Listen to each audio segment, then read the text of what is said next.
C'est décembre, c'est l'hiver, c'est le calendrier de l'Avent de Clac, le clacandrier. Un jour, un film. Oui, vous écoutez, depuis votre canapé, votre fauteuil, ou pendant les quelques instants que vous pouvez sortir de chez vous peut-être. C'est l'heure de la petite douceur du matin, et aujourd'hui on remonte dans le temps, on part dans les archives du cinéma, mon cher Thierry. Mais oui, tout à fait. Et en plus, ouais, on repart même dans nos propres archives avec un super copain. Un copain qu'on avait vu au festival du film coréen l'année dernière et qui avait passé la quasi-intégralité du festival avec nous. Quel bon plaisir. Un copain qu'on a revu également pour parler de films un petit peu vieux lors de notre petit épisode sur la Cinétech. Et un copain qui, quand il n'est pas loin avec sa DeLorean en train d'aller invectiver les films des années 20 absolument muets, se prête à l'exercice du podcast pour nous parler de ses trouvailles et découvertes passéiste, mais tout autant merveilleuse. C'est Quentin. Coucou Quentin. Coucou Thierry et Thomas. Quentin, à la rencontre du 7e art. Oh oui, quel plaisir de te retrouver. Et qu'est-ce que tu nous as ramené aujourd'hui ? Eh bien, je vous ai ramené une petite archive, comme a dit Thierry, un film d'un temps un peu oublié de beaucoup et que j'ai voulu ramener un peu à la lumière, L'Inhumaine de Marcel L'Herbier de 1924.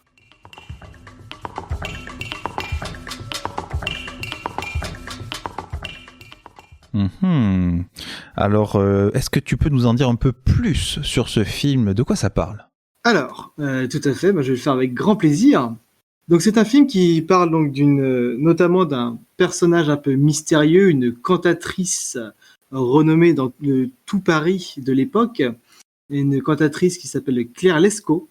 Claire Lescaut, donc, qui est cette fameuse inhumaine qui donne son nom au film, qui s'attire toutes les faveurs des hommes, des élites, si je puis dire, de l'aristocratie parisienne de l'époque, qui sont à ses genoux pour s'attirer ses faveurs, jusqu'au jour où elle annonce que elle en a un petit peu marre de tout ça et qu'elle choisit de partir faire le tour du monde et de voyager seule, comme elle dit, à moins que quelque chose ne la retienne. Et donc, lorsqu'elle invite tous ces hommes de tous horizons et de tous âges à participer à un dernier dîner mondain, une place est vide et un jeune homme arrive en retard, un jeune ingénieur passionné de technologie de l'époque, qui arrive en voiture et qui donc arrive au moment fatidique où elle fait cette annonce.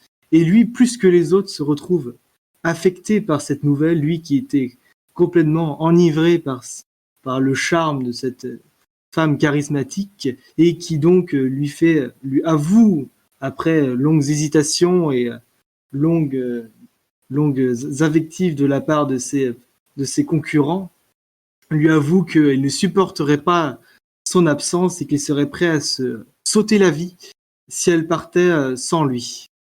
Et donc, le film va donc raconter en fait le prétendu suicide de ce jeune homme qui va partir dans une sorte de divagation qui va le pousser aux frontières de la mort et donc petit à petit face à ce prétendu suicide, la célèbre chanteuse va quelque peu briser sa carapace et petit à petit révéler une humanité dans cette inhumanité que tout le monde avait constatée jusqu'ici.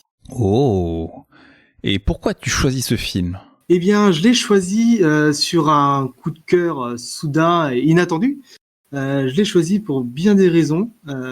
Déjà, moi, le cinéma de l'époque m'intéresse beaucoup parce que j'aime faire mon intéressant et me démarquer des autres.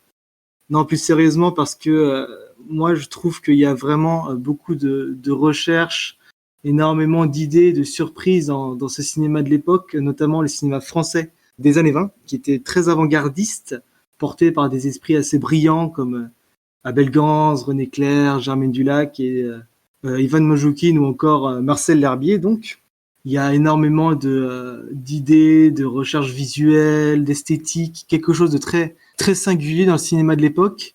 Et au-delà de ça, j'aime beaucoup aussi l'esprit général des années folles parce qu'il y avait vraiment toute une révolution artistique et que quelque part, à l'époque, une soif de nouveauté et d'ambition sans faille.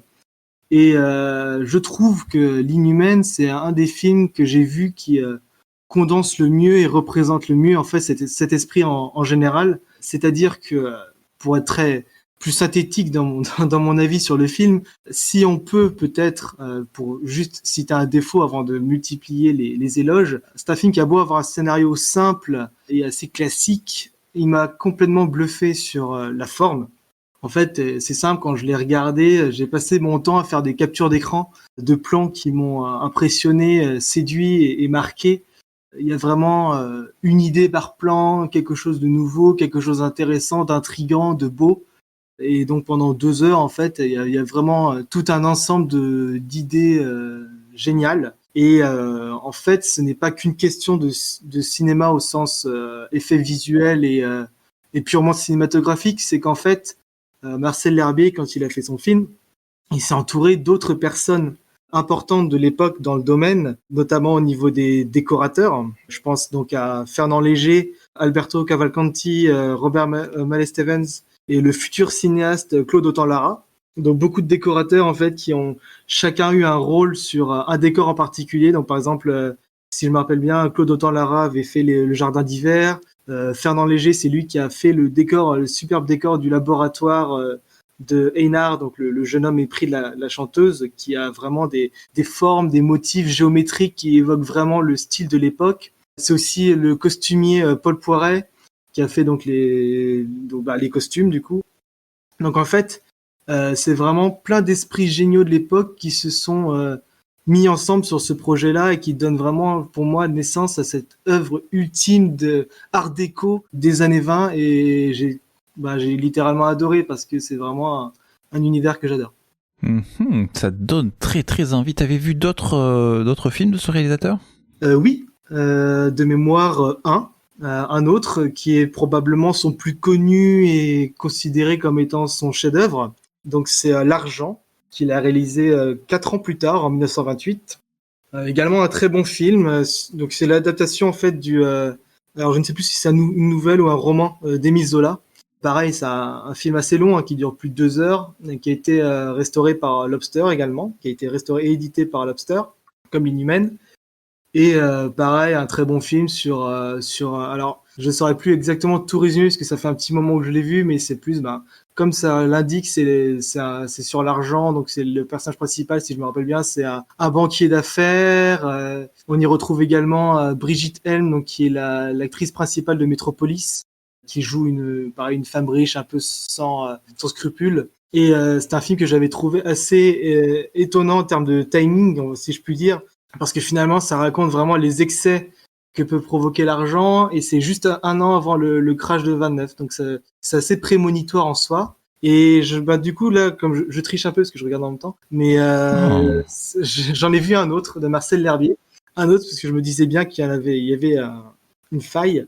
C'est Feu Mathias Pascal de 1926, qui est donc un film avec Ivan Manjoukin, qui est un de mes acteurs préférés de l'époque, un des plus grands pour moi du cinéma muet. Où en fait là pareil, ça fait un petit moment que j'ai vu, donc je pourrais pas rentrer dans un résumé exhaustif, mais c'est sur un homme qui perd tout son argent et sa fortune. C'est un peu une sorte de drame familial, et il finit par un peu disparaître des radars et passer pour mort. Et donc la première partie du film, c'est avant cette ruine, et la deuxième partie, c'est un peu cette renaissance et ce retour dans ce monde qu'il avait oublié. Donc le film est bien aussi. Pareil, L'Herbier aimait bien les formats longs parce que celui-là, il dure 2h45, je crois. Donc celui-là, j'avais trouvé, pour être tout à fait honnête, un peu plus longuet. Pas juste parce qu'il est long, mais parce que en termes de rythme, il était un peu plus long. Mais bon, Ivan Manjoukin, quoi. Et Marcel L'Herbier, ça reste quand même un cinéaste assez incontournable de l'époque. Un de ces représentants de l'avant-garde, avec toutes les idées et tout le génie qu'avaient ces cinéastes de l'époque. Et alors, dis-moi Thierry, où peut-on trouver ce film, L'Inhumaine, de Marcel L'Herbier ? Alors, ça me semblait pas simple, mais finalement, il y a une possibilité pour ceux qui justement ne voudraient pas essayer d'acquérir le film en version physique, ce qui j'imagine de toute façon doit être très compliqué.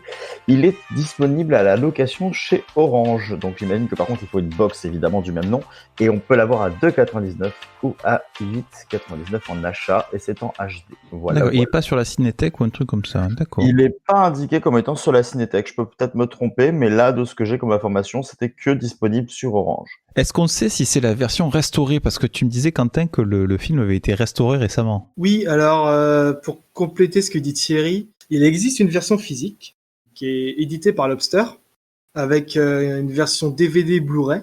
Pour la parenthèse, je l'ai commandé. Pour donc, Noël, évidemment. Voilà, bah, Et tu le prêteras à nos auditeurs. le temps qu'il arrive avec le confinement, tout ça. Hein. Mais plus sérieusement, il existe une version physique. Hein. Lobster, là, il l'a édité en DVD Blu-ray également, donc on peut le trouver sur la Fnac notamment. Si on veut à coup sûr la version restaurée, parce que je sais que je suis tombé dessus sur Univers Ciné aussi. Parce que ce qu'il faut savoir, c'est que il existe 2 versions du film dans le sens où il y a 2 accompagnements musicaux. Il y a un accompagnement avec orchestre et un autre qui a été fait sur la base de la partition d'origine qui a été perdue. Ouais. Donc le chef, enfin le musicien, c'est alors je vais peut-être écorcher son nom, mais c'est AJ Tafial. Donc il a fait un accompagnement musical aux sonorités assez jazzy. Que je trouve très adapté au film, c'est la version avec laquelle j'ai découvert, donc je le trouve très adapté. Et donc sur Univers Ciné, c'est la version des années 80, donc avec une image un peu moins bonne que la version de Lobster, et c'est avec l'Alloy Orchestra, donc c'est l'autre version, et la version physique de Lobster, donc il y a le choix. Et pour le coup, en image, donc c'est la version restaurée de 2015, avec, donc il y a quand même l'Alloy Orchestra disponible, je crois, et pour sûr, la bande originale d'AJ Tafial avec ce côté un peu jazzy que je recommande vivement pour découvrir le film. Merci Quentin. Enfin, J'ai beaucoup parlé. non, mais ça donne envie en plus en tout cas. J'ai même pas tout dit, tu vois, j'ai trop de choses à dire. C'est ça, il y a tellement de choses à dire quand on aime un film comme ça, des fois on ne s'arrête plus. On se retrouve encore demain pour un ou une cinéphile qui aura encore beaucoup de choses à dire sur son film de Noël. À demain. À demain. Bisous, bisous. Bisous, bisous. Salut.